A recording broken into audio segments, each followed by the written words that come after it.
ఒకవేళ ఎవరికైనా కావాలనుకుంటే ఆ వచనాలు ఎక్కడైనా వ్రాసుకోండి, జ్ఞాపకం ఉండడం కోసం. మీరు ఇంటికి వెళ్ళిన తర్వాత చదవమని చెప్తున్నాను ప్రతి వారం. మరి ఎంతమంది చదువుతున్నారో, ఎంతమంది దాన్ని మర్చిపోతున్నారో, ఇంటికి వెళ్ళి చదివితే మళ్ళీ మీరు వాక్య జ్ఞానాన్ని అధికంగా సంపాదించుకోగలరు. 4వ అధ్యాయం, ఆమోసు గ్రంథం 4వ అధ్యాయం 12వ వచనం. కాబట్టి ఇశ్రాయేలీయులారా, మీ ఎడల నేను ఈలాగునే చేయుదును గనుక ఇశ్రాయేలీయులారా, మీ దేవుని సన్నిధిని కనబడుటకై సిద్ధపడుడి. అందరూ దేవునికి స్తోత్రం చెల్లించుగా. హల్లెలూయా, హల్లెలూయా. దేవుని పిల్లలారా, ఆమోసు భక్తుల ద్వారా, ప్రవక్త ద్వారా ఇశ్రాయేలు ప్రజలకు గుణపాఠములు నేర్పుతూ ఉన్నారు. అనేక పాఠాలు. మీరు తిరుగుబాటు చేస్తున్నారు కనుక మీకు ఈ నష్టం కలుగుద్ది, ఈ కష్టం కలుగుద్ది, ఈ ఇబ్బంది కలుగుద్ది, ఈ తెగుళ్ళు వస్తాయి, ఈ కరువులు వస్తాయి, ఈ కాటకాలు వస్తాయి అని హెచ్చరికలు చేస్తున్నాడు. ఇప్పుడు ఈ వచనంలో చేసి ఏమంటున్నాడు? కాబట్టి ఇశ్రాయేలీయులారా, మీ ఎడల నేను ఎలాగునే చేయుదును, నేను ఎలాగునే చేయుదును. ఎలాగు చేస్తాడన్నది ఇంటికి వెళ్ళిన తర్వాత ఇప్పుడు అది వివరించడం, అవన్నీ వివరిస్తాను కూర్చుంటే నేను చెప్పాల్సింది పక్క వెళ్ళిపోతుంది. నేను ఎలాగునే చేయుదును గనుక ఇశ్రాయేలీయులారా, మీ దేవుని సన్నిధిని కనబడుటకై సిద్ధపడుడి. దేవునికి స్తోత్రం. హల్లెలూయా, హల్లెలూయా, హల్లెలూయా. అందరూ స్తోత్రాలు చెల్లించండి. హల్లెలూయా, హల్లెలూయా, హల్లెలూయా. మనం ఎవరి సన్నిధిని కనబడడానికి వెళ్ళాలి? దేవుని సన్నిధిని, దేవుని సన్నిధిని కనబడడానికి వెళ్ళాలి.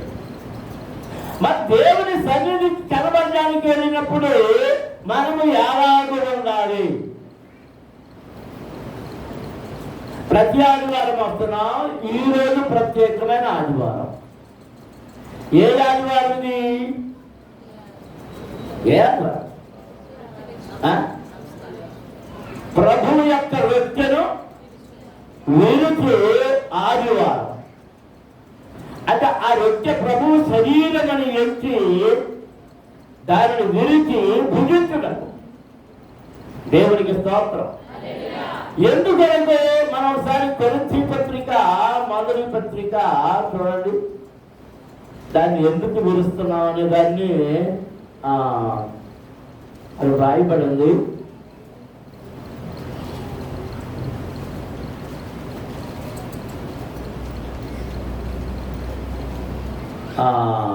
ఐదవ అధ్యాయం 7వ వచనం చదువుతాం.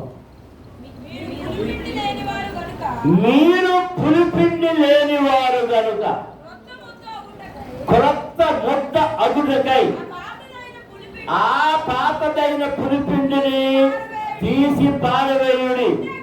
ఇంతేకాక క్రీస్తు అని మన పస్కా పశువు వధింపబడును. అందరూ దేవునికి స్తోత్రాలు చెల్లించుదాం. హల్లెలూయా, హల్లెలూయా. ఏమి వధింపబడింది? అమ్మా చెప్పండి అందరూ.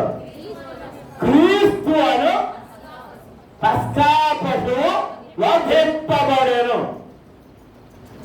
ఐగుప్తు దేశములో 430 సంవత్సరాలు భయంకరమైన బానిసత్వములో ఉన్నప్పుడు, పస్కా పశువును వధించినప్పుడు దాని యొక్క రక్తమును గుమ్మపు కమ్ములకు రాసినప్పుడు, సంహానికి బదులుగా దేశం మీద పెరిగినప్పుడు, ఏ ఇంటి గుమ్మము మీద, తలుపు కమ్ముల మీద ఆ పస్కా పశువు యొక్క రక్తము కనబడిందో అక్కడ విమోచన దొరికింది.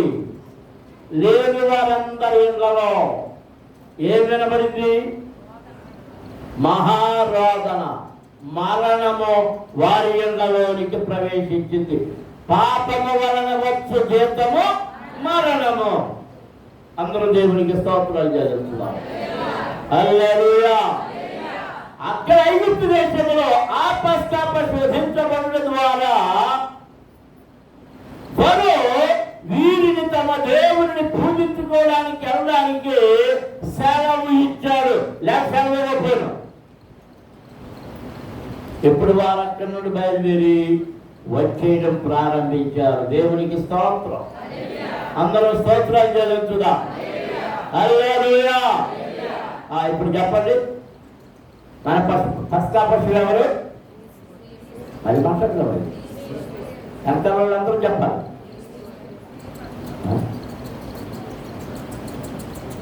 నేను అడగనుంటున్నాను, ఎవరు మన పస్కా పశువు ఎవరు? పురుషులు చెప్పండి, పిల్లలు చెప్పండి. బన్నీయా ఎవరు?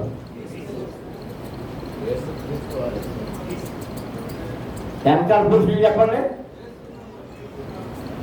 ఆ స్త్రీలు చెప్పండి. ఈ పక్క స్త్రీలు, ఈ పక్క స్త్రీలు చెప్పండి. మాట్లాడతాడు. మహమ్మహాలు చూసుకుంటారండి, వినలేదా? చెప్పండి. మన పస్కా పశువు ఎవరు? యేసే. చెప్పండి. నా వెనక్కి మాట చెప్పండి. యేసే మన పస్కా పశువు. పక్కా కాదు, పస్కా. మన నాలుగుదయ్యి మాట్లాడుతున్నారు. పక్కా పక్కా అన్నారు. పస్కా, మన పస్కా పశువు యేసే. దేవునికి స్తోత్రం. విమోచన కొరకు ఆయన వధింపబడ్డాడు. ఆ విధించబడిన పస్కా పశువు యొక్క రక్తము మనకు విమోచన కలుగజేస్తూ ఉన్నది. ఆ పస్కా పశువు వధించబడిన తర్వాత ఐగుప్తు దేశంలో వారు ప్రయాణము ప్రారంభించారు.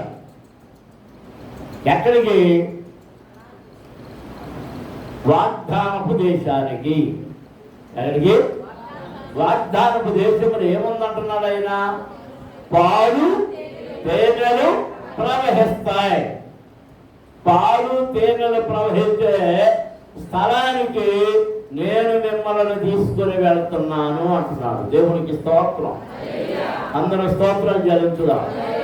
హల్లెలూయా. మనం జాగ్రత్తగా పరిశీలన చేస్తే ఇశ్రాయేలు ప్రజలకు దేవుడు ఎందుకు దానిని వాగ్దానపు భూమిగా ఎంచాడు? ఒకప్పుడు అది దేవుని తోట. ఏ తోటది? దేవుని తోట. అద్భుతమైన తోట. దేవుడు మానవుడు నిర్మించిన స్థలము. మానవుడు ఆది మానవుడైనటువంటి ఆదాము అక్కడ తిరుగులాడిన స్థలము. అక్కడే ప్రభుతో సహవాసము గడిపిన స్థలము. అయితే ఆదము గారు వచ్చిన తర్వాత చెప్పుడు మాటలు విని, ఎవరు విన్నారు చెప్పుడు మాటలు? ఆదమ, అవ్వమ్మ చెప్పుడు మాటలు విని ఆ పండు విని తన స్నేహితుడైన ఆదాముకు కూడా, తన శిరస్సు అయిన ఆదాముకు కూడా పిలిపించడం వల్ల వారు ఎవరికి దూరం అయిపోయారు? దేవునికి దూరం అయిపోయారు. దేవుడు ఆ వనములో నుంచి, ఆ తోటలో నుంచి వారిని బయటికి తరిమేశాడు. దేవునికి స్తోత్రం. ఈ అమరును అక్కడ ప్రవేశించకుండా ఏమర్థం పెట్టాడు? ఆ ఖడ్గజ్వాలను, పెరుగులను, ఖడ్గజ్వాలను అక్కడ అడ్డం పెట్టాడు. దేవునికి స్తోత్రం. ఇప్పుడు ఎప్పుడు వరకు ఉంది? అది ఎప్పుడు వరకు ఉంది? ఇప్పుడు లేదా అక్కడ? ఉందా? అక్కడ ఉందా? లేదు. అది ఎత్తువేయబడింది. ఎప్పుడు ఎత్తువేయబడింది? అది ఎప్పటి వరకు ఉందంటే బహుశా జలప్రళయం వచ్చే వరకు ఉంది. జలప్రళయం వచ్చేటప్పటికి లోకమంతా దేంతో నిండిపోయింది? పాపము, దోషము, తిరుగుబాటు, అక్రమము, అవిధేయత, వీటి వలన దేవునికి దూరం అయిపోయినంత చేత అక్కడ భూమి మీదనే ఉన్న తన తోటను ఆయన మూసివేసి ఎత్తివేశాడు. దేవునికి స్తోత్రం, హల్లెలూయా. కానీ ఆయన ఉద్దేశం ఏంటంటే తన పిల్లలను మరలా తాను ప్రేమించి ఎక్కడైతే ఇచ్చేసాడో అలాంటి స్థలంలో వారిని సంతోషముతో, సమాధానముతో, శాంతితో ఉంచాలని ఆయన ఉద్దేశం. దేవునికి స్తోత్రం. అందరూ స్తోత్రం జరుగుతున్నారు. వాళ్ళు వస్తున్నారు. మనం నిర్గమకాండం ప్రారంభం నుండి చదువుతుంటే, అధ్యాయం చదువుకుంటా వస్తుంటే, ఈ పస్కా పశువును వధించిన తర్వాత వారు అరణ్యంలోకి ప్రవేశించి అక్కడ ఇక పరుగులు మొదలు పెట్టారు. ఎవరు అడ్డంకి వచ్చారు? ముందు ఎవరు అడ్డొచ్చారు?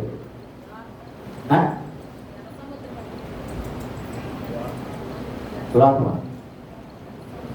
ఎవరు అడ్డొచ్చారు? మొట్టమొదటిగా ఏమింటబోతున్నారు, ఏం వింటున్నారు, ఏం చేస్తున్నారు, ఏం చదువుతున్నారు, ఏం నేర్చుకుంటున్నారు? నీ మీద మిగిలిన సంఘస్థులు, నీ సంఘాల్లో ఉన్న వాళ్ళు మామూలు సంవత్సరానికి ఒకసారి వెళ్ళేవాళ్ళు కూడా బాగా చెప్తున్నారు. ఇశ్రాయేలు యాత్రలో మొట్టమొదటిగా అడ్డొచ్చింది ఎవరు? ఇప్పటికి వచ్చిందా? ఏంటి అన్నప్పుడు మరి గట్టికెళ్ళి చెప్తలేదు.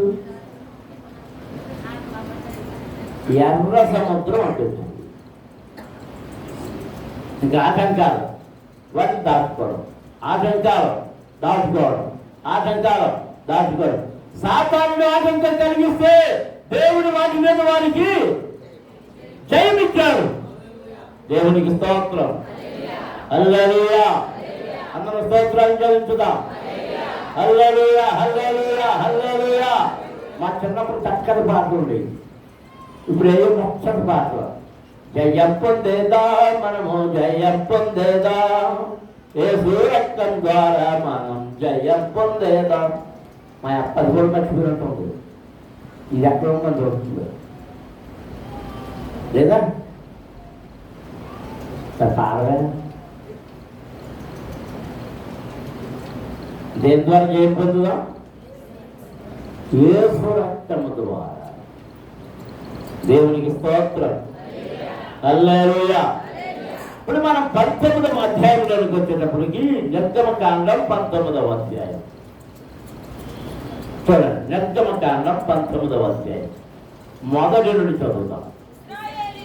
ఇశ్రాయేలీయులు ఐగుప్తు దేశము నుండి బయలుదేరిన 3వ నెలలో, ఏ నెలలో?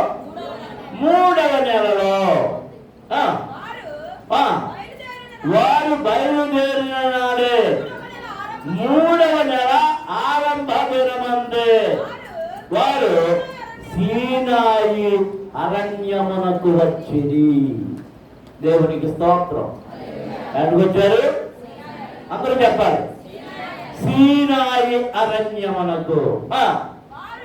వారు రెఫీదీము నుండి బయలుదేరి సీనాయి అరణ్యమునకు వచ్చి ఆ అరణ్యమందు దిగిరి.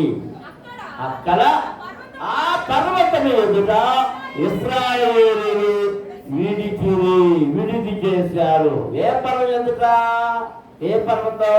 దానికి ఏ పర్వతం పెట్టారంటే సీనాయి పర్వతము. ఆ పర్వతం పేరు సీనాయి పర్వతం. ఇప్పుడు సీనాయి పర్వతం గురించి మనం నేర్చుకోబోతున్నాం. సీనాయి పర్వతం. ఈ సీనాయి పర్వతం దగ్గరికి ఎప్పుడు వచ్చారు? వారు బయలుదేరి 3వ నెలలో మొదటి దినమున అది 2 నెలలు పూర్తయి 3వ నెల ప్రారంభములో అంటే 60 రోజులు కలిసి 68వ రోజున మీరు ఎక్కడికి వచ్చారు? రెఫీదీములో ఉన్న సీనాయి అరణ్యములోనికి రెఫీదీము నుండి వచ్చారు. సీనా అరణ్యములకు వచ్చి ఆ అరణ్యమందు దిగిరి అక్కడ ఆ తర్వాత ఎదుట ఇశ్రాయేలీయులు విడిసిరి. ఇప్పుడు చదవండి. మోషే దేవుని యొద్దకు ఎక్కిపోవగా యెహోవా ఆ పర్వతము నుండి అతని పిలిచి, నీవు యాకోబు కుటుంబీకులతో ముచ్చరించి ఇశ్రాయేలులకు తెలుపవలసినదేమనగా, నేను ఐగుప్తీయులకు ఏమి చేస్తున్నావు? మిమ్మను పెద్ద రెక్కల మీద నా యొద్దకు మిమ్మను ఎత్తు చేర్చుకొచ్చినే మీరు చూచుకుని కాగా మీరు నా మాట శ్రద్ధగా విని నా నిబంధనను అనుసరించి నడిచిన ఎడల మీరు సమస్త దేశ జనులలో నాకు స్వకీయ సంతాధ్యమగుదురు. అందులో దేవునికి స్తోత్రం చెల్లించుదాం. హల్లెలూయా, హల్లెలూయా. ఎవరైతే దేవుని ఆజ్ఞను విని దేవుని ఆజ్ఞానుసారముగా వాక్యానుసారముగా ఎవడు నడవగలడు వాడు ఏమవుతుందంటే దేవునికి స్వకీయ స్వంత జనాంగముగా స్వకీయ జనాంగముగా ఆయన వారికి అర్హత ఇస్తూ ఉన్నాడు. దేవునికి స్తోత్రం. అందరూ స్తోత్రం చేస్తున్నాం. హల్లెలూయా, హల్లెలూయా. మన వాళ్ళు చాలా మంది అమెరికా వెళ్ళిపోవడానికి చాలా కంగారు పడుతుంటారు. చాలా సంవత్సరాల క్రితం 30 ఏళ్ళ పైన ఉంటుంది. నేను వివేకానంద గారు ఒకసారి ఎందుకు తణుకు వెళ్ళాను. వెళ్ళిపోయాను కూడా ఆయన డాక్టర్ ఆఫీసులో ఉన్నారు. ఆయన పలకరించి వద్దాం అన్నమాట అన్నారు. అప్పటికైనా ఎమ్మెల్యే వెళ్ళాను. ఆయన ఇన్కమ్ ట్యాక్స్ ఆఫీసర్. ఆయన పేరు ఆనందరావు. అందువల్ల నేను వచ్చారని చెప్పగానే నేను రమ్మన్నారు. లోపలికి వెళ్ళాం, కూర్చున్నాం. అలాగే సూట్ కేసులు చదువుకుంటున్నారు. కూర్చున్నాక ఈయన పాస్టర్ గారండి మలకపల్లి అని ఆయన పరిచయం చేశారు. ఆయన పలకరించాడు. ఏంటి ఎప్పుడు ప్రయాణంలో ఉన్నట్టున్నారు అని ఆనందరావు గారిని అడిగారు. అవునండి, నా భార్య ఇక ఒక 20 నెల లోపల ప్రసవించేస్తుంది. అమెరికా తీసుకెళ్తున్నాను. అప్పుడు నవ్వుతాన్నాడు. అయితే ప్రసవం అమెరికాలోనేనా అన్నాడు. అవును అన్నాడు. నా అర్థం లేదు సంపర్కం ఉంది అని మాట్లాడుతున్నప్పుడు అయితే ఈ పట్టబోయే బిడ్డ పుట్టుకతోనే అమెరికా వాళ్ళు అయిపోతారు అన్నమాట. ఆ పిల్లలకి ఇంకా వేసాలు అక్కర్లా, అక్కడ పుట్టారు కాబట్టి. అందుకే ఈ మధ్య ట్రంప్ ఏమన్నాడంటే ఎక్కడ పుట్టినా కొత్తలతో అంటున్నాడు. మరి ఇలాగే అంతమంది పుట్టారు వాళ్ళ. అదే ఎక్కడి నుంచి వెళ్తే నేను అమెరికా వెళ్ళడం కోసం ఎన్నిసార్లు ఐఎస్ ఆఫీస్ చుట్టూ తిరగాల్సి వచ్చిందో. దేవుని దయలో 91లో వచ్చింది. అమెరికా వెళ్ళాను. అక్కడ దిగాక మళ్ళీ ప్రశ్నలు ఉంటాయి, అవన్నీ ఉన్నాయి. నాకు 3 నెలలకే ఇచ్చారు పర్మిషన్. తర్వాత సంవత్సరం మళ్ళీ వెళ్ళడానికి పర్మిషన్ అడిగితే 6 నెలలు పర్మిషన్ ఇచ్చారు. ఆ తర్వాత సంవత్సరం మళ్ళీ నేను అమెరికా వస్తాను, నాకు వీసా ఇవ్వండి అంటే సంవత్సరం ఇచ్చాడు. ఆ తర్వాత మళ్ళీ నేను అమెరికా వస్తానని ఆ పర్మిషన్ ఏమనంటే ఈసారి 5 సంవత్సరాలకి ఇచ్చాడు. ఆ తర్వాత మళ్ళీ అమ్మగారు నేను బయలుదేరి అమెరికా వెళ్ళాలనుకుని బయలుదేరినప్పుడు 10 సంవత్సరాలు చూసేది. ఇంకా కంటే 10 సంవత్సరాలు అని చెప్పింది ఏంటంటే 10 సంవత్సరాలకి ఎప్పుడైనా వెళ్ళవచ్చు రావచ్చు. చాలామంది ఏం చేశారు, చదవడం రావడం, 6 నెలలు అక్కడ ఉండడం రావడం. ఎవరైతే అక్కడ ఎక్కువ కాలం గడుపుతున్నారో వాళ్ళకి ఏం చేస్తారంటే కొన్ని సంవత్సరాలు వచ్చేటప్పటికి సెక్యూరిటీ కార్డు అని, ఆ కార్డు అని, ఈ కార్డు అని ముందేస్తారు, మనకు రేషన్ కార్డు ఇచ్చినట్టు. ఆ తర్వాత గ్రీన్ కార్డు హోల్డర్ అంటారు. కాదు పెరుగుకున్నా అయిపోయింది. అమ్మా ఎక్కడికి వెళ్ళిపోతున్నాడు?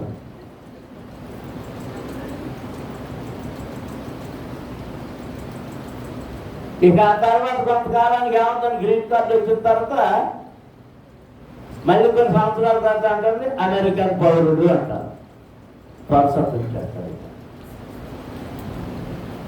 ఇప్పుడు I'm American, I'm not Indian, I'm American నాటుకున్న దగ్గర ఏ పౌరసత్వం వచ్చేటప్పటికి.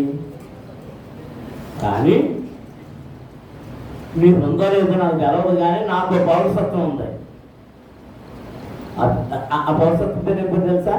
పరలోక పౌరసత్వం. దేవునికి స్తోత్రం. అది ఎవరికైనా కావాలా? అది నేను ఏం చేస్తాను, అక్కడ పెన్షన్ వస్తుందా, అక్కడ డాక్టరాలు ఉంటాయా? అది ఏ రాజ్యం? యేసయ్య రాజ్యం, స్వర్గీయ రాజ్యం, ప్రేమ గల రాజ్యం. అది ఏమన్నా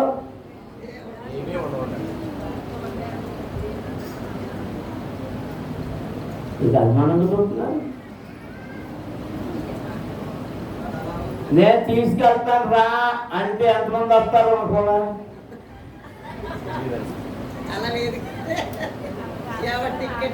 ఎవరు లేరా?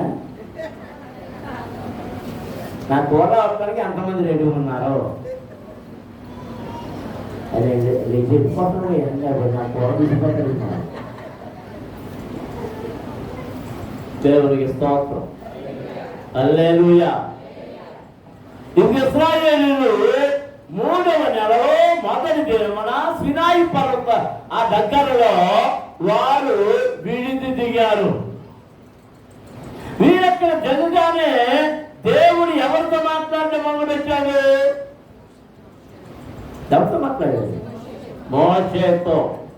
అంటే వీరు ప్రయాణం ఎక్కడికి వచ్చాగింది? దేవుడు ఉన్న పర్వతము దగ్గరకు వచ్చి ఆగింది. అందరూ దేవునికి స్తోత్రం చెల్లించుదాం. హల్లెలూయా, హల్లెలూయా. మీరు నా మాట విని శ్రద్ధగా విని నా నిబంధన అనుసరించి నడిచిన ఎవరా మీరు సమస్త దేశ జనులలో అన్ని దేశముల మధ్య ప్రపంచమంతటిలోనూ నాకు స్వకీయ సంపాద్యమగుదురు. దేవునికి స్తోత్రం. అక్కడ చక్కని మాట, సమస్త భూమి నాది కదా. దేవునికి స్తోత్రం. హల్లెలూయా, హల్లెలూయా. సమస్త భూమి ఎవరిది చెప్పండి. ఇప్పుడు భూమి మీద అసలైన హక్కు ఎవరిది? ఈ భూమి మీద అసలైన హక్కు ఎవరిది? ఆ దేవునిది. ఆ తర్వాత ఎవరిది? ఆయన సంపాద్యమగు జనమునది. సంపాద్య జనము, సంపాదించుకున్న జనము వారిది. దేవునికి స్తోత్రం. హల్లెలూయా, హల్లెలూయా, హల్లెలూయా.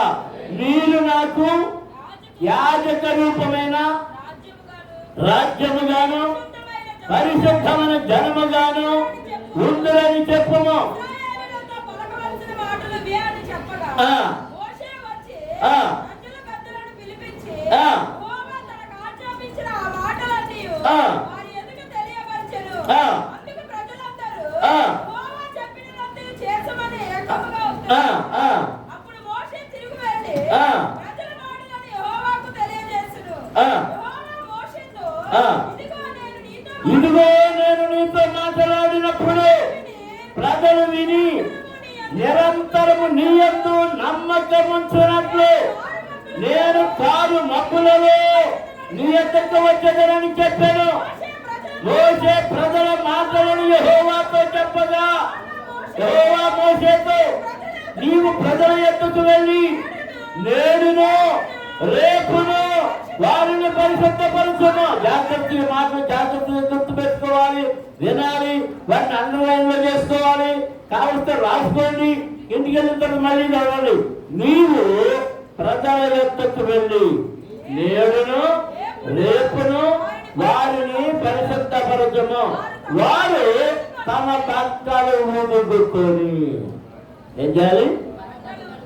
తమ బట్టలు ఉదుగుకొని మూడవ నాటికి సిద్ధముగా ఉండవలెను. మూడవ నాడు యెహోవా ప్రజలందరి కన్నుల ఎదుట సీనాయి పర్వతం మీదికి దిగి వచ్చును. దేవునికి స్తోత్రం. అందరూ స్తోత్రం చెల్లిస్తున్నాం.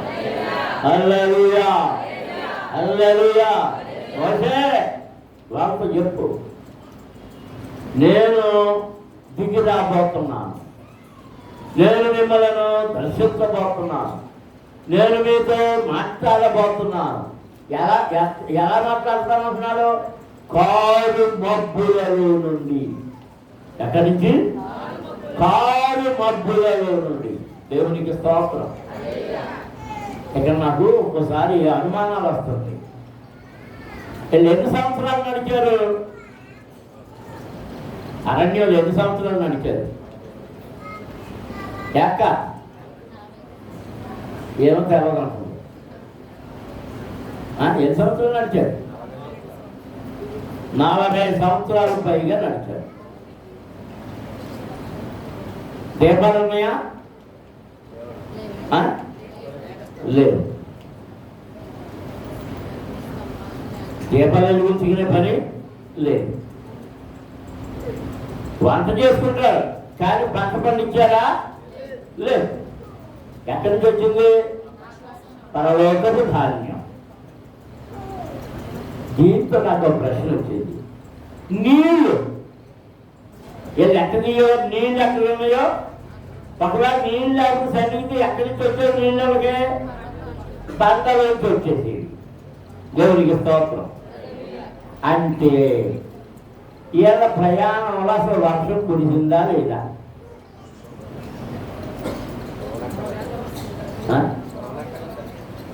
ఆ కురవలేదా? ఎందుకు కురవలేదు? ఎందుకు కురవలేదు? ఏమో నా గల్లో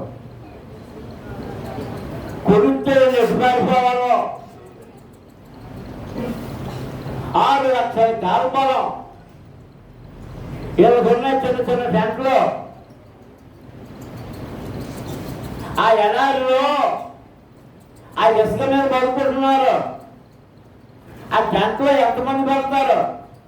వాళ్ళకి పశువులు ఉన్నాయి, మేకలు ఉన్నాయి, గొర్రెలు ఉన్నాయి. అవి ఎన్ని ఉన్నాయో తెలియదు. గాడిదలు ఉన్నాయి. మరి రక్షాలు తీయన్ని ఎక్కడ పెట్టాలి? ఇప్పుడు దేవుడు ఏమంటున్నాడంటే, ఈ 3వ నెలలో మొదటి దినాన్న వారికి కనబడినప్పుడు నేను మీతో మాట్లాడతాను. ఎక్కడి నుంచి మాట్లాడతాను?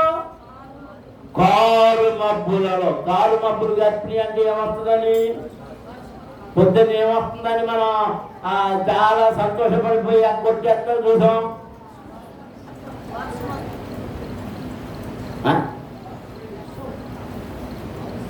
అప్పుడు మా పెద్ద ఇక్కడే ఉన్నాడు.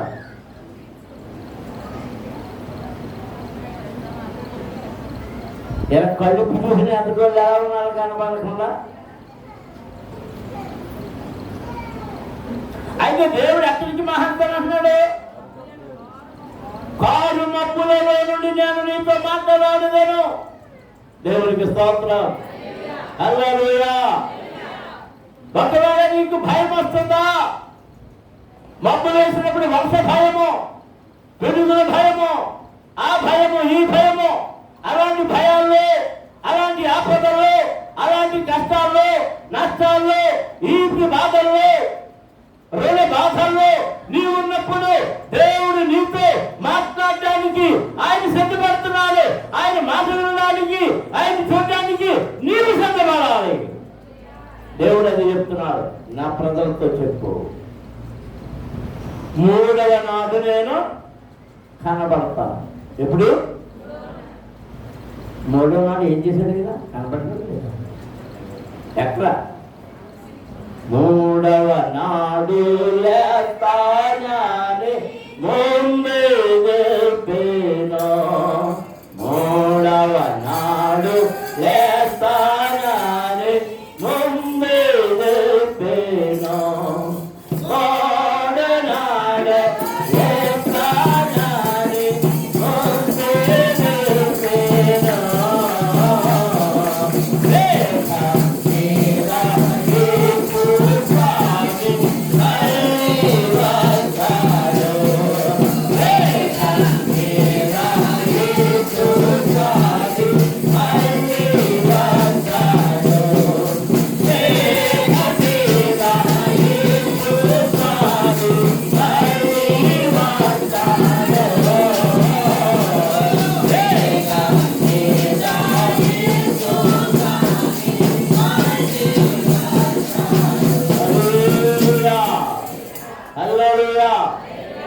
సీనాయి పర్వతం దగ్గర ఆనాటి ఇశ్రాయేలులతో దేవుడు ఎక్కడి నుంచి మాట్లాడుతానన్నాడు?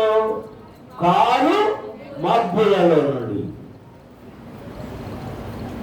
యేసయ్య సమాధి నుండి లేచి 40 దినాలు పూర్తయిన తర్వాత 40వ దినాన్న ఒలీవల కొండకు వెళ్ళినప్పుడు అక్కడ ఏమి ఎత్తుకెళ్ళిపోయింది? మేఘమే ఎత్తుకెళ్ళిపోయింది. మళ్ళీ వాళ్ళు అక్కడ దూతలు కనబడి ఉంటున్నారు. ఈయన ఎలాగే వెళ్ళాడో అలాగే వస్తాడు. అదే వాళ్ళ మేఘం మీద మళ్ళీ వస్తాడు. దేవునికి స్తోత్రం. ఆయన పేరు మేఘవాహనుడు, మేఘారూఢుడు. దేవునికి స్తోత్రం. మన స్తోత్రం చెల్లించుదాం. హల్లెలూయా, హల్లెలూయా, హల్లెలూయా. 3వ నాడు కనబడతాను కాబట్టి నేను పరిశుద్ధుడు కనుక ప్రజలందరూ ఎలా ఉండాలి? ఎలా పరిశుద్ధపరచుకోవాలట? ముందేం చేయాలి? బట్టలను ఉతుకుకోవడము. బట్టలు ఉతుక్కోవాలి. ఆదివారం నాడేమో మాసిపోయిన బట్టలు వేసుకుంటారు. తెల్ల పెళ్ళో మరి ఇంకోటం అంటే మాత్రం ఎక్కడెక్కడికో చూసిన ఇస్త్రీ బట్టలు లేకపోతే అర్జెంటుకి వెళ్ళి 50 రూపాయలు ఇచ్చైనా ఇస్త్రీ చేయించేసి వేసుకొని మంచి సెట్ బాటిల్స్ అన్నీ ఒక 20 బాటిల్స్ ఇలా కొట్టేసి మంచి గొమ్మలాంతా మనం గడ్డవాళ్ళు పెళ్ళి వెళ్ళాను. గడ్డవాళ్ళు వెళ్ళాను. Very good. మంచి గుమ్మగమ్మలు ఆడిపోయారా? మొత్తం అయ్యి అంతా తెలిపోయారా? తెలుస్తుంది కదా, నవ్వులు చెప్తున్నాయి. ఓహో, ఎవరి బంధువులు వాళ్ళు అందరూ మీ బంధువులు కదరా. మర్చింది నోరు మూసిందో సంఖ్య అంటే ముందు ఆయన ఎంచుకుంటాం కూడా ముందుందన్నమాట.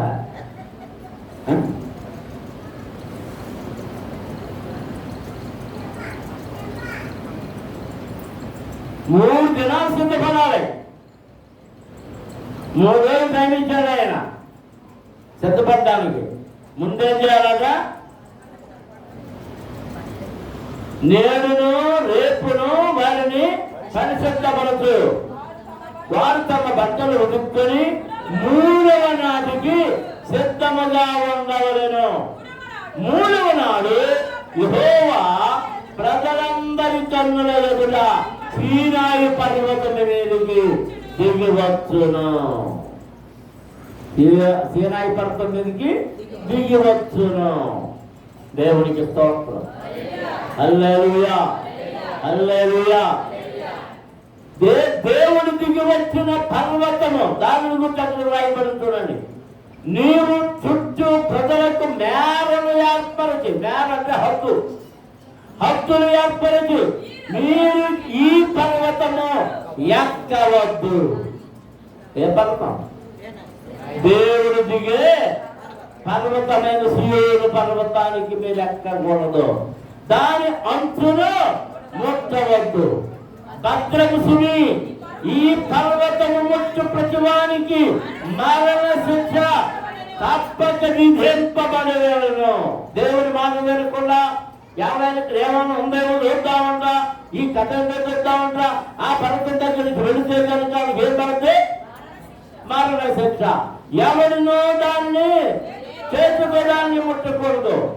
ముట్టిన వాడు రాళ్లతో పక్కబడవలను లేక పొడవబడవలను. మనుషులు గాని మృగము గాని బ్రతకకూడదు. అక్కడికి జంతువులు కూడా వెళ్ళకూడదు. మేకలు, దుప్పులు, ఏమి గొడ్లు, ఏమి ఆ పర్వతం దగ్గర తప్పి వెళ్ళడానికి వీలు లేదు. ఎందుచేతంటే దాని మీద ఎవరున్నారు? దేవుడు ఉన్నాడు. భూరధ్వని చేయనప్పుడు వారు పర్వతం యొద్దకు రావలేను. ఎప్పుడు రావలేదు? అందరూ అది సిద్ధంగా ఉంటే ఎక్కడ సిద్ధంగా ఉండాలి? వాళ్ళు వారు గుడారపు వాకిట్లలో సిద్ధంగా ఉన్నప్పుడు, భూరధ్వని వినబడినప్పుడు వీరందరూ అక్కడికి రావాలి. అప్పుడు మోషే పర్వతము మీద నుండి ప్రజల యొద్దకు దిగివచ్చి ప్రజలను పరిశుద్ధపరపగా వారు తమ బట్టలను ఊదుకొనిరి. దేవునికి స్తోత్రం. అప్పుడప్పుడు మూడవ నాటికి సిద్ధముగా ఉండు.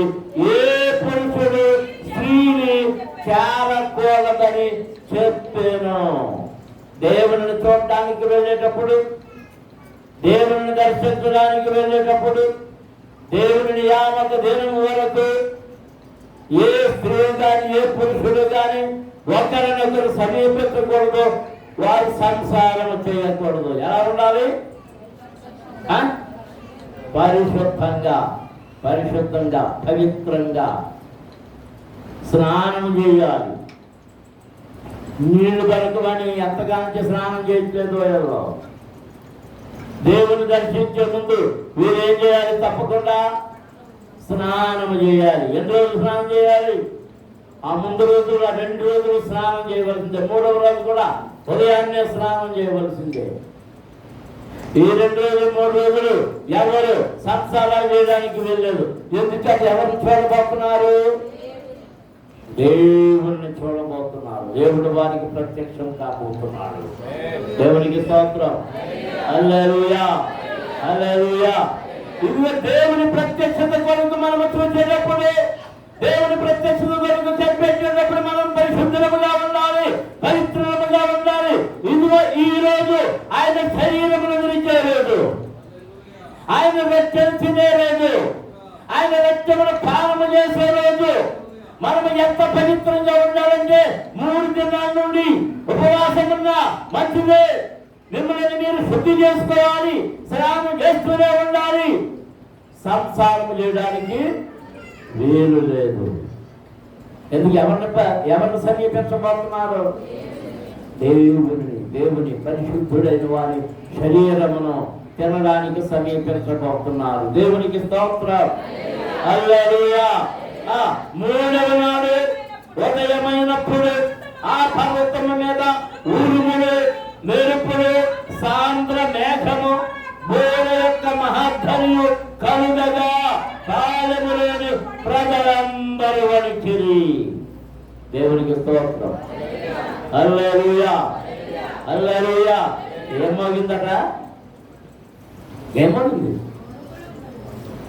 ఉరుములని, మెరుపులు, సాంద్ర మేఘం అంటే దట్టమైన గాఢమైన మేఘం, మహాధ్వని, సాంద్ర మేఘం, బోర యొక్క మహాధ్వని. ఏం వినబడింది? ఎవరు దారు? ఎవరు దారు? దేవుని దూతం. దేవుని దూతలు ఉంటారు. ప్రభు వచ్చినప్పుడు కూడా ఏం మోదపడబోతుంది? బోరధ్వని వినబడబోతుంది. దేవునికి స్తోత్రం. అందరూ స్తోత్రం చెల్లించుదా. గట్టిగా స్తుతించండి. హల్లెలూయా, హల్లెలూయా. ఆయన ప్రత్యక్షత అద్భుతంగా ఉంటుంది. ఆయన ప్రత్యక్షత అమోఘంగా ఉంటుంది. ఆయన ప్రత్యక్షత మానవుడు ఊహించలేని స్థితిలో మహాన్నతంగా ఉంటూ ఉన్నది. ఆ మేఘముల నుండి ఆయన దర్శనమిస్తున్నాడు. ఆ బోరధ్వని గట్టిగా వినబడినప్పుడు దేవుణ్ణి ఎదుర్కొన్నకు ఆ మహాధ్వని కలుగగా పాలెంలోని ప్రజలందరూ వణికిరి. దేవుణ్ణి ఎదుర్కొన్నకు మోషే పాలెములో నుండి ప్రజలను అవతలకు రప్పింపగా వారు పర్వతము దిగువన నిలిచిరి. ఎక్కడ నిలబడ్డారు? పర్వతము. ఇది నాకేం కనిపిస్తుందండి ఈ మాట ఇప్పుడు చదువుతుంటే? మత్తయి సువార్త 5వ అధ్యాయంలో రాయబడిందంటే ఆయన పర్వతం మీద నిలబడి వాక్ చేస్తున్నారు. ఎవరు? ఏసై. దాన్ని ఏమని పిలుస్తుంటే పర్వత ప్రసంగం అంటారు. ఏమంటారు? రాజా, పర్వత ప్రసంగం. పర్వత ప్రసంగం. దేవునికి స్తోత్రం. హల్లెలూయా. ఆ పర్వతము దిగుడున వారిని నిలిచిరి. యెహోవా అగ్నితో సీన పర్వతం మీదకి దిగి వచ్చినందున అదంతయు ధూమమయమై ఉండెను. దాని ధూమము పెరిమి ధూమము వల్ల లేచెను. పర్వతమంతయు నిత్యని కల్పించెను. ఆ బోరధ్వని అంత గంటకు దగ్గరగా మ్రేగెను. మోషే మాట్లాడుతుండగా దేవుడు కంఠ స్వరము చేత అతనికి ఉత్తరమిచ్చుతుండెను. దేవునికి స్తోత్రం. అందరూ స్తోత్రాలు చెల్లిస్తున్నారు. హల్లెలూయా, హల్లెలూయా, హల్లెలూయా. ఆయన ఎక్కడున్నాడు? ఆయన ఎక్కడున్నాడు? దేవుడు ఎక్కడ దిగాడు? సీనాయి పర్వతం మీద మేఘముల మధ్యలో నుండి దిగాడు. అదంతా ఈ దేంతో నింపబడి ఉంది? పొగతో, అగ్నితో. ధూమం పైకి లేస్తా ఉంది. ఆయన రూపం కనబడడం లేదు. ఆయన రూపం ఎలాంటిది? ఆయన రూపం ఎలా ఉంటుందో చెప్పండి. హెచ్కల్ అంటున్నాడు, నేనే రూపాన్ని చూశాను. పైనంతా అగ్ని కనబడుతుంది. నడుము నుండి పైకి, నడుము నుండి క్రిందకి ఎలా ఉందంటే అదంతా అగ్నిలో కరిగిపోయిన రెండో శేషమో బంగారమో ఏదో లాగా ఉంది. అంత అంటే ఏంటి? ఆయన కనబడిందంతా అగ్ని తప్ప మరి ఇంకేమీ లేదు. దేవునికి స్తోత్రం. హల్లెలూయా, హల్లెలూయా, హల్లెలూయా. ఆయన తేజోమయుడు. ఆయన లోకమునకు వెలుగై ఉన్నాడు. ఆయనే వెలుగై ఉన్నాడు. దేవునికి స్తోత్రం. అందరూ స్తోత్రాలు చెల్లించుదాం. ఆయన మనలో వెలిగినప్పుడు మనలో ఉన్న చీకటంతా వెళ్ళిపోతుంది. ఆయన పెద్ద స్వరము చేత అతనికి ఉత్తరం ఇచ్చుచుండెను. యెహోవా సీనే పర్వతం మీదికి అనగా ఆ పర్వత శిఖరం మీదకి దిగి వచ్చాను. యెహోవా పర్వత శిఖరం మీదకి రమ్మని మోషేను పిలువగా మోషే ఎక్కిపోయాను. ఆయన ఉన్న చోటకి ఎవరు పిలిచారు రమ్మని? మోషే రమ్మని పిలిచే మోషేను రమ్మన్నాడు. దేవుడికి స్తోత్రం, స్తోత్రం. హల్లెలూయా. 2 నిమిషాలు స్తోత్రం చెప్పండి. స్తోత్రం. హల్లెలూయా, హల్లెలూయా, హల్లెలూయా, హల్లెలూయా, హల్లెలూయా, హల్లెలూయా. అమ్మ ప్రార్థన చెప్తా. స్తోత్రం, స్తోత్రం, స్తోత్రం. ఇప్పుడు ప్రార్థన పరిష్కరణ ప్రార్థన చేయండి. స్తోత్రం, స్తోత్రం. పరిశుద్ధుడవా జీవాధిపతి మీకు స్తోత్రములు చెల్లిస్తున్నాను. మనవుడు శల్లి బాబు ఆ నీట్ పరీక్ష రాయడానికి వెళుతుండగా కృపతో నింపండి. తన హస్తాన్ని మీ హస్తాలతో పట్టుకుని వ్రాయించండి. జ్ఞాపక శక్తి దయచేయండి.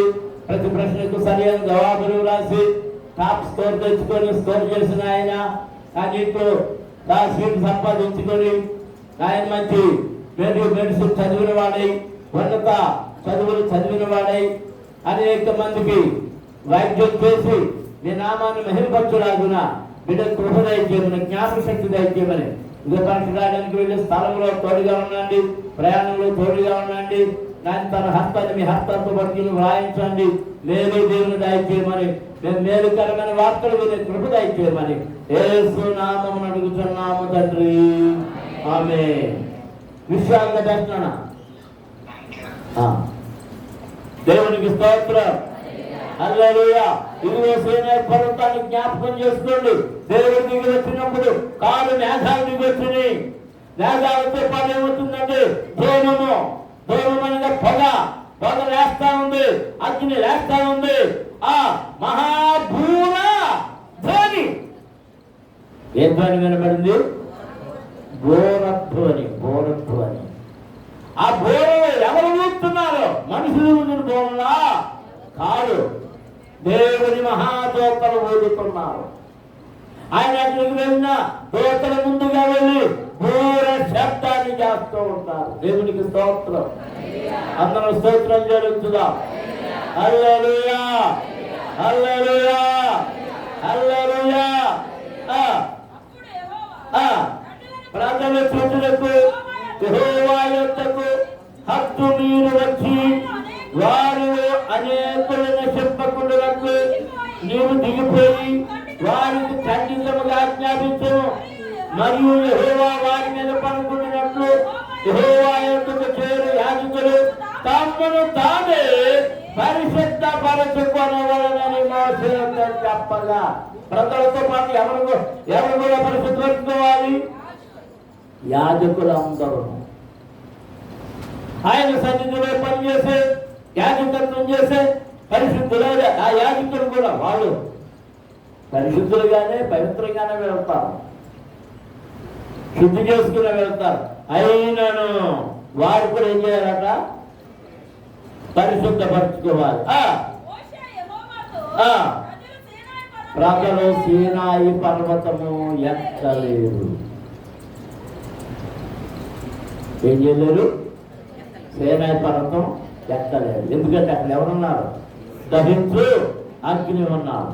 నీవు పర్వతమునకు నేరలను ఏర్పరిచి దాని పరిశుద్ధపరపవలనని మాకు ఖండితముగా ఆజ్ఞాపించుదువనెను.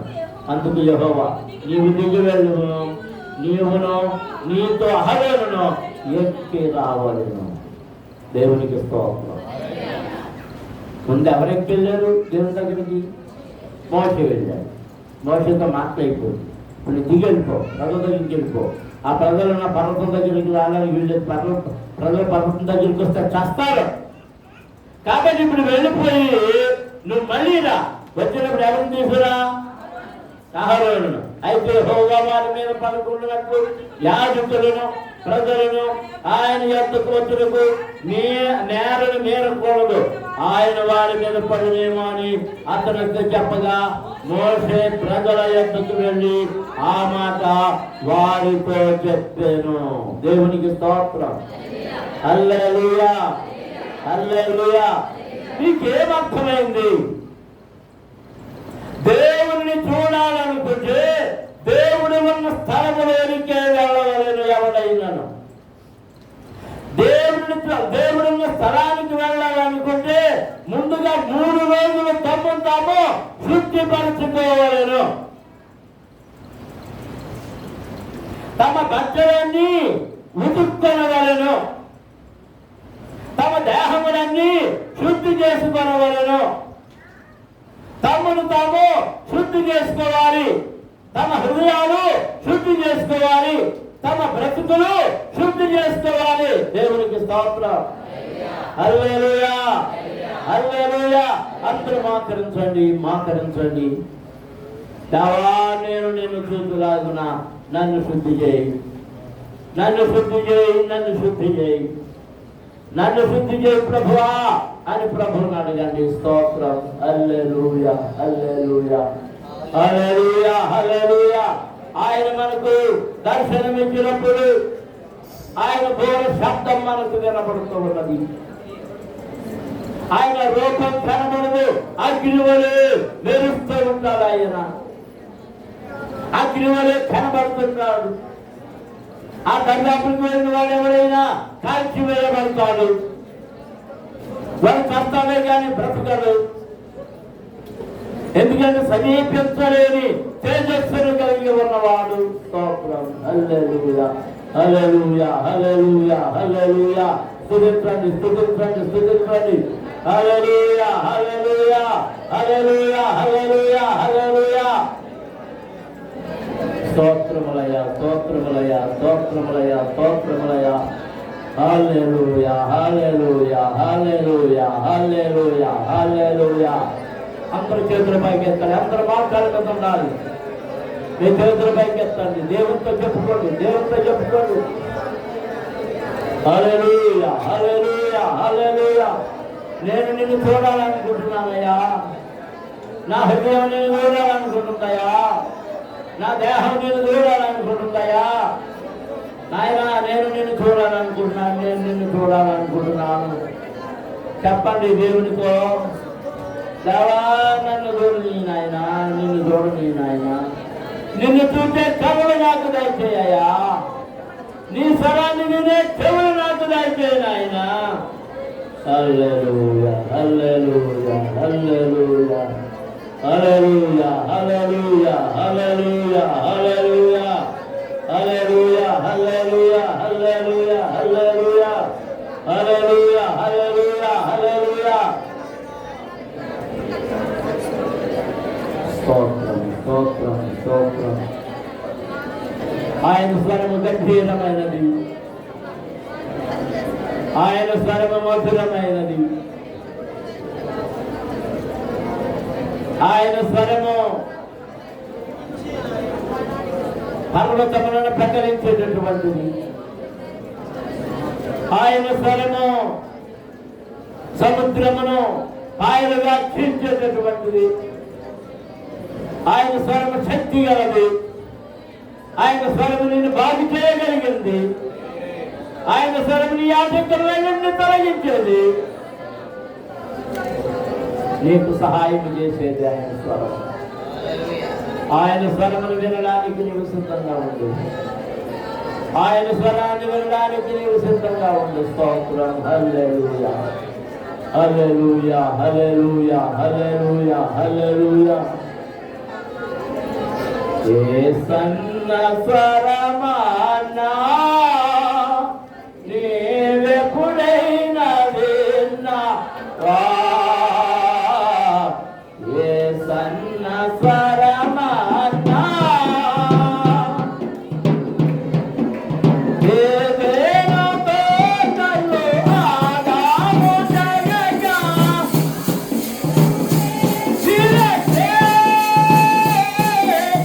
ఏదేనో తోటలో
అందరూ నోరు చెప్పండి, నోరు చెప్పండి.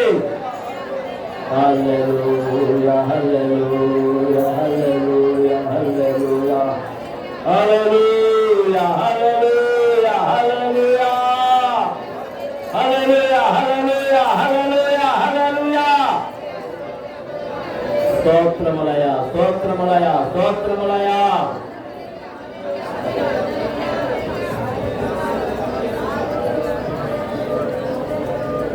ప్రార్థన చేస్తున్నాం. ఇవ్వబడిన వాక్యం కొరకు ఎవరైనా ఒకరు ఆసక్తి కలిగిన వారు ప్రార్థన చేయండి.